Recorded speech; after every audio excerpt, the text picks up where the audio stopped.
Ahí estamos de vuelta, seguimos con más jerga sudaca y estamos en comunicación directa con Santiago Sembrano. ¿Nos escuchás, Santi? Sí, sí, hola, hola, ¿me escuchan? Ahí te ¿Cómo escuchamos va? muy bien. ¿Qué dicen? Todo bien, todo bien. Gracias por la invitación, estoy feliz de estar acá en Jerga Sudaca. Ahí Ya era va. hora. Tocaba. Sí. Sí, sí, sí. Un placer para nosotros, Santi, tenerte acá.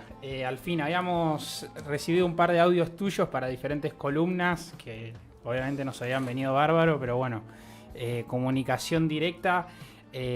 Primera comunicación con nosotros después de la publicación de 6 PM en La Latina. Así es. Que Sí, gracias a bueno, Agustín ahí, que fue el dealer del libro en Argentina, así que muchas Sí. gracias. Todavía quedan un par de copias, después lo anuncio bien, pero bien. hay un par. Si alguien lo necesita. Bien. Sí, sí, sí. Santi, ¿cómo surge la idea, el proyecto de armar este libro? Yo viajé a España el año pasado con mi novia, unas vacaciones normales, pero pues pensé, bueno, ya que estamos acá en Madrid, chévere salir con algo, ¿no? Aprovechar el viaje y meterle su lado de rap. Entonces, bueno, el año pasado había estado escuchando mucho SD Kong y Franco Carter, así que pensé, bueno, pues ¿por qué no justamente entrevistar a SD Kong y Franco Carter?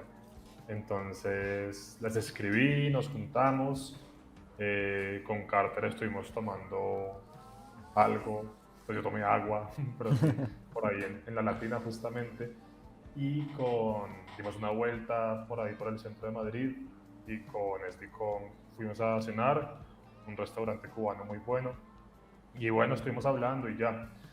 Y como mientras lo hacía yo pensé, ¿y qué hago con esto? Y se me ocurrió, pues como en vez de publicarlo en mi blog o intentar proponérselo a algún medio de acá, que siempre es complicado, es bien de nicho, dije, bueno, ¿qué tal si intentamos una publicación, así ese formato en el que terminó, que nunca lo había hecho, solo tenía los libros, pero dije, bueno, pues me permite experimentar con una nueva manera de publicar, queda impreso, jugando también con el diseño. Y pues bueno, como fui con mi novia, ella es diseñadora, y, y pues ella se encargó de todo el diseño, entonces lo hicimos entre ambos. Pero salió de ahí, fue como, primero aprovechemos que estamos acá, y ya de ahí una cosa fue llevando a la otra, y me parece que quedó muy bonito y confirmó lo que intuía de que ese formato puede ser interesante para seguir publicando sin necesidad de tener un libro, que obviamente toma mucho más tiempo y más esfuerzo. ¿Y es redituable este formato? De serlo es, pero yo creo que también tiene algo de encanto que sean así poquitas ediciones. Si lo cogiste, cuando salió lo cogiste. Porque, digamos, claro, siempre otro tiraje, siempre es más plata, más tiempo. Tiene su encanto, así que llegó y se fue para los que lo pillaron. Pero sí, sí, si yo quisiera, pues podría sacar más. Pero, pero por ahora son las 300 copias que sacamos y ya, acá en Colombia ya está agotado.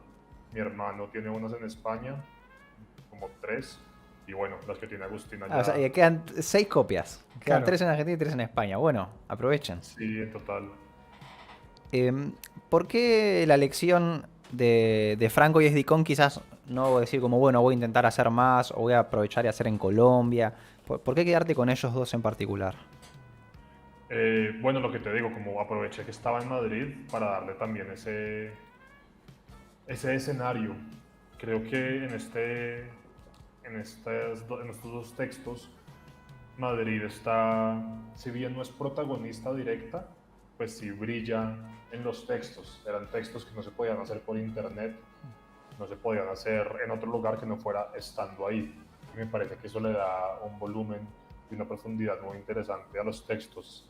Me interesaba también ese formato como de perfil, más que de entrevista, pregunta-respuesta, yo ir hilando la conversación, y ahí me parece que la ciudad es un trasfondo esencial. Y bueno, pues yo amo el rap español también, me interesa seguir cubriéndolo a profundidad cada vez más porque me gusta mucho, además que bueno, mi familia es de allá, entonces siempre siento ahí como algo que me jala desde España. Y también como, ¿por qué no? ¿Sabes lo que te digo? Estaba escuchándolos mucho, me parecía que tenían en común ciertas similitudes en sonido y en propuesta, pero también cada uno con su letra por su lado. Entonces era como, sí, como periodismo de viaje juntado con rap, juntado con mis inquietudes caprichosas, así que no le vi más que una razón contundente para hacerlo, no le vi ninguna razón para no hacerlo, así que si no la encontré, entonces adelante. Y vos conocías España, ¿no? Ya, no sé si conocías particularmente Madrid, pero mi Sí, sí, sí había pregunta... ido, pero no había ido con mi papá, Claro. había ido muchas veces de hecho, pero la última vez que había ido había sido en 2014 y con mi papá, y es distinto cuando tú estás como siguiendo su guía o la guía de alguien a cuando tú organizas el viaje que ya te obliga a ubicarte bien en la ciudad y a entenderla mejor por ti mismo. Claro, quería saber cómo es la distancia entre quizás ser más turista madrileño normal a quizás ir más a buscar las referencias más raperas, quizás esto de irse al barrio latino, al lavapiés y demás. O sea, ¿qué onda el tour para fans del rap en Madrid? ¿Qué otro Madrid te encontraste ahí? Ahí como lo cuento en la introducción de 6PM, claro, yo llegué y de la nada, como había estado escuchando tanto también Ergo Pro y El Pequeño, entonces apenas veía, la línea 3 que la mencionan, pues el rap es mucho de topografía y de lugares específicos. Pero no, tampoco hice un tour muy grande, solo estuve igual como 4 días en Madrid, entonces pues aproveché para hacerlo. Y coincide pues que igual la Latina está ahí también en el centro donde está pasando muchas cosas en Madrid. Y bueno, Lavapiés y todo eso. O sea, todo fue donde iba a estar igual, no me tuve que desviar mucho. Pero sí es verdad que, claro, en la cabeza empiezas a armar tu geografía del lugar, como vas dándole sentido al mapa de otra forma. Porque hace 2 años, cuando estuve en Nueva York, también me fui a caminar un día por Brooklyn, pero ahí sí era distinto porque mi guía era, si este lugar salen discos de rap que conozco, no quiero pasar por ahí. Sí, sí, sí, tal cual. Entonces, por ejemplo, un aviso que vi que decía Marcy Projects, por allá no voy, ¿sabes? Así como más o menos por Bed-Stuy con Biggie ya está normal, gentrificado y tal, pero también Brownsville, por ejemplo, para conocer la casa de Kai y Sean Price, no quiero pasar por allá. Canarsie para conocer lo de Pop Smoke, no quiero pasar por allá. Pero con Madrid sí fue tranqui, todo muy integrado al viaje que hicimos con Alejandra, mi novia, que como te digo, pues ella es casi que coautora con ese super diseño que se mandó ahí. Sí, la edición es bárbara. Después vamos a estar mostrando un toquecito. Sí. Quería preguntarte, ¿qué sorpresas te encontraste quizás al tener la búsqueda esta tan piola del formato perfil, distinto a la entrevista? ¿Qué te encontraste con ellos que quizás no esperabas desde el simplemente hecho de escuchar los discos y demás? De SD Kong y de Franco Carter. Hmm.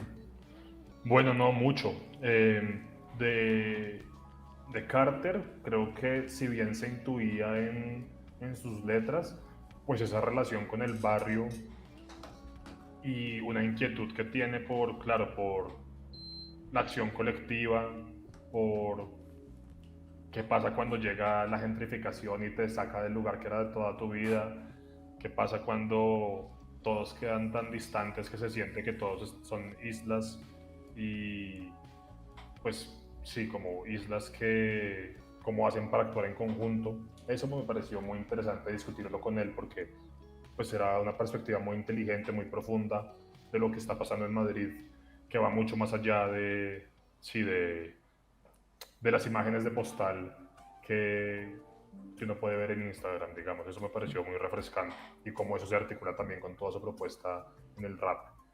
Y con SD Kong, si bien, o sea, es curioso porque él es lo que rapea, así un tipo sofisticado, Trin llegó con su camisa Versace, hermoso, con su barbita, Trin, un galán.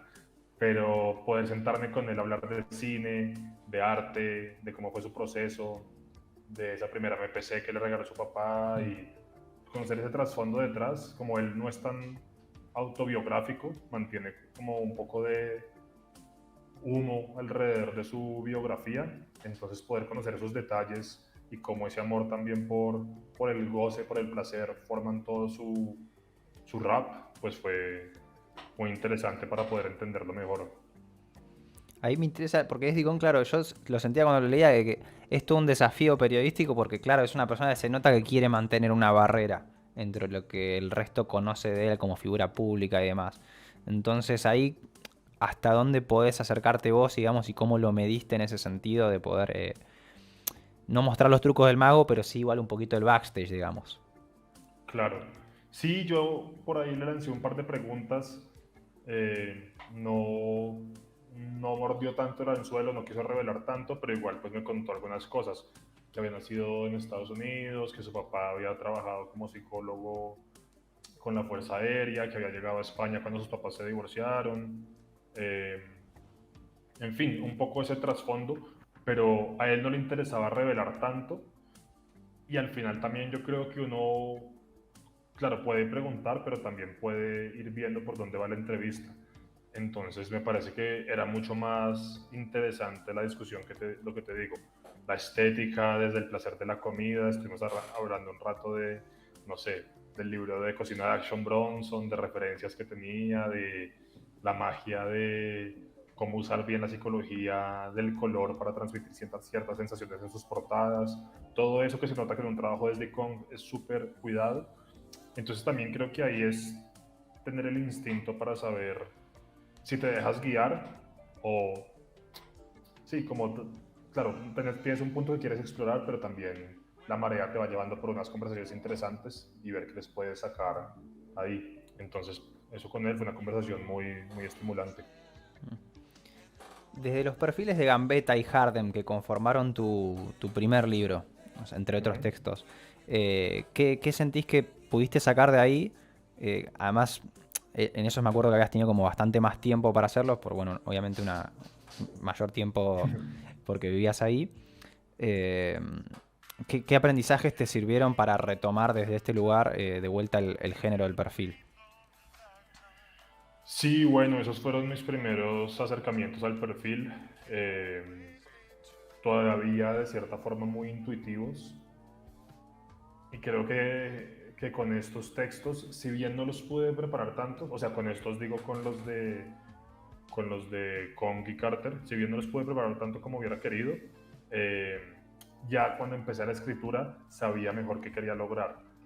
Entonces no hubo tanto tiempo buscando el tono, sabía que quería empezar con ciertas escenas, sabía que quería equilibrar una parte como de mi análisis de su música con también su diálogo. Entonces sí, para eso fue fundamental la experiencia con Harden y Gambetta, que me ayudó a saber qué quería hacer y pues sí, todo eso se va acumulando para darte más experiencia. Pero sobre todo yo diría que lo de Gambetta y Harden me sirvió para darme cuenta que amo esa forma de escribir, es mi favorita, es la que más tiempo toma, entonces también es la más jodida, pero prefiero 1.000.000 de veces en general un perfil así que me permite unas exploraciones de mi escritura, de la prosa, de las escenas, de todo, mucho más que una entrevista. Entonces, cuando escribí la de Gambetta y la de Harden, dije, mierda, esto es lo que amo hacer, esto es lo que quiero hacer, que no siempre se puede, porque además no siempre hay una historia, no siempre está uno cara a cara como para hacer el perfil. Entonces, pues bueno, también las entrevistas son brutales como formato para explorar un disco o para explorar un momento.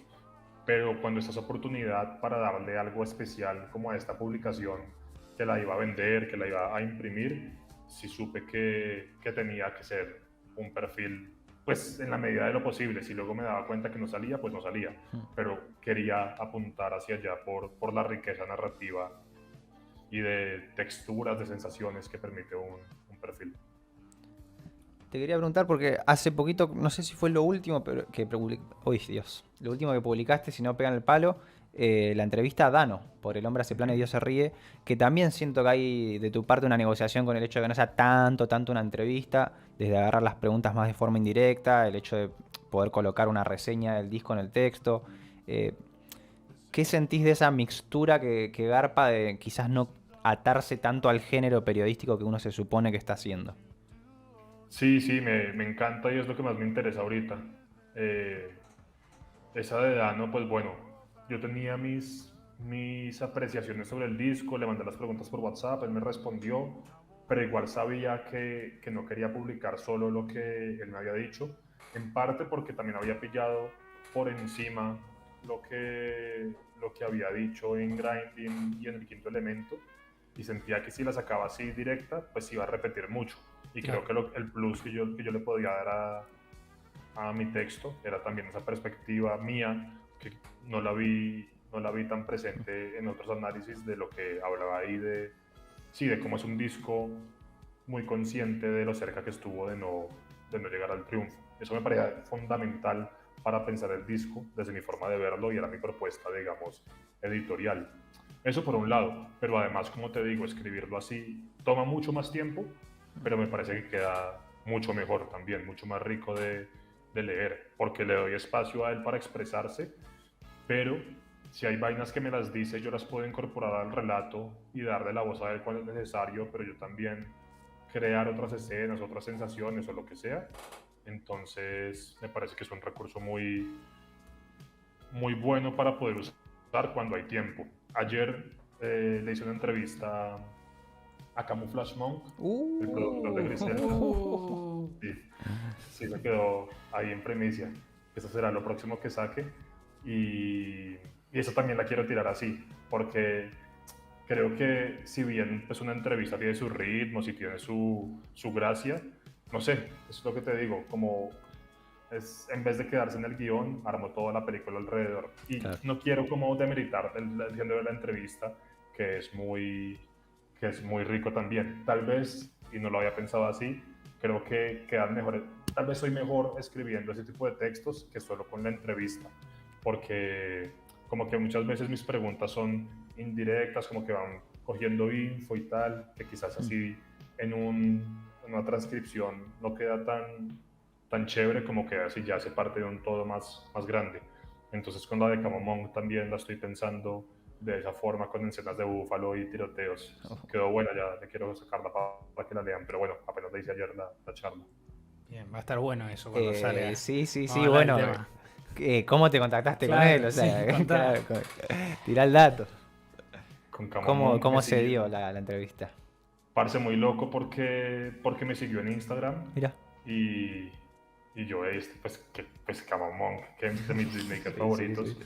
Entonces le hablé y parece que el man este año está como interesado en dar entrevistas a medios internacionales, no Mira. sé cómo habrá sabido de mí, entonces, pero pues me siguió y yo de una le hablé y ahí cuadramos la entrevista, que fue brutal para hablar desde los orígenes de Griselda hasta lo nuevo que se viene. Pero sí, pensándolo, desde las preguntas sabía que quería generar un texto que fuera como ese verano, como otro de Ergo Pro que hice el año pasado también, que fue por esa línea, quizás cuando hay harta carne para mandar, me parece que es como me permite más meter la mano como chef.